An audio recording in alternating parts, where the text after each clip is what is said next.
There was a man who had 2 sons, and one day the younger one walked up to him and asked for his inheritance. Not later, now, while his father was still alive. We read that and hear a rude request. His father heard something else. In that world, an inheritance came when a man died. To ask for it early was to say one thing, and everyone standing there knew it. I wish you were dead. The strange part is what the father did next. He said yes. He did not argue. He did not lock the door. He divided everything he owned and handed over the share. Understand what that cost. Wealth back then was land, animals, and people who worked them. You could not slide a third of a farm across a table. Something had to be sold. Neighbors would have watched it happen and known exactly what it meant. The father took the public humiliation and let his son go. A few days later, the younger son gathered everything he had and left for a distant country. Distant is doing work in that sentence. He did not move to the next village. He went somewhere nobody knew his father's name, because the whole point was to stop being someone's son. And for a while, it worked. He spent it, all of it. The story does not linger here, and neither will we, because this is not the interesting part, and Jesus clearly did not think it was either. 4 words cover it. He squandered his wealth.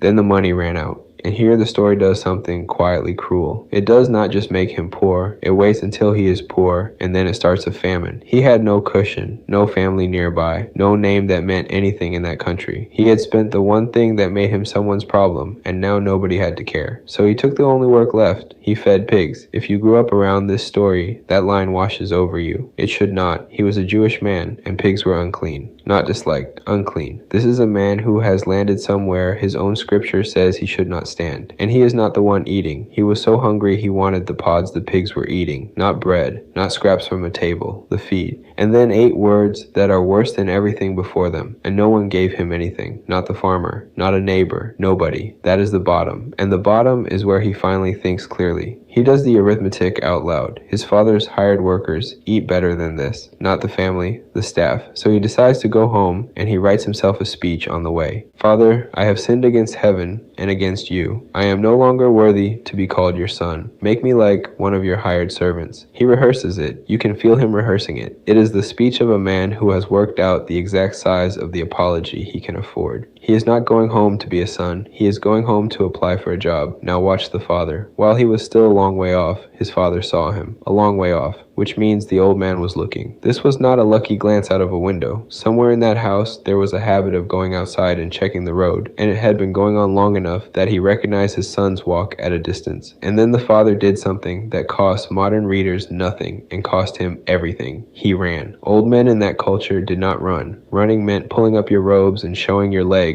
in front of the whole village in the middle of the day. It was humiliating. It was for children and servants. He ran anyway, and he got there before his son could finish the speech. The son starts it. Father, I have sinned. I am no longer worthy, and that is as far as he gets. The father does not answer him. He talks over him to the servants. The best robe, a ring, sandals, kill the fattened calf. Every one of those is a status object. The robe is the father's own. The ring carries the family seal, which means authority. Sandals were for family, not for staff. He is not being forgiven slowly. He is being reinstated in about 9 seconds before he can negotiate himself down to hired help. And then the party starts, which is exactly when this stops being a story about the runaway. Because there is another son. He has been in the field. He has been there the whole time. He comes back, hears music, and asks a servant what is going on. Read that again. There is a party at his own house for his own brother, and he is getting the news from staff in the yard. Nobody came to find him, or he never went in to ask, and when he finds out, he will not go in. Here's the part that should bother us. He is standing outside a house he has never left. He knows the room. He knows where they keep the good wine. He has walked through that door 10,000 times, and tonight he cannot do it. So the father goes outside a second time. That is twice now. Once down a road for the son who left, once into a dark yard for the son who stayed. The old man keeps leaving his own house to go get his children.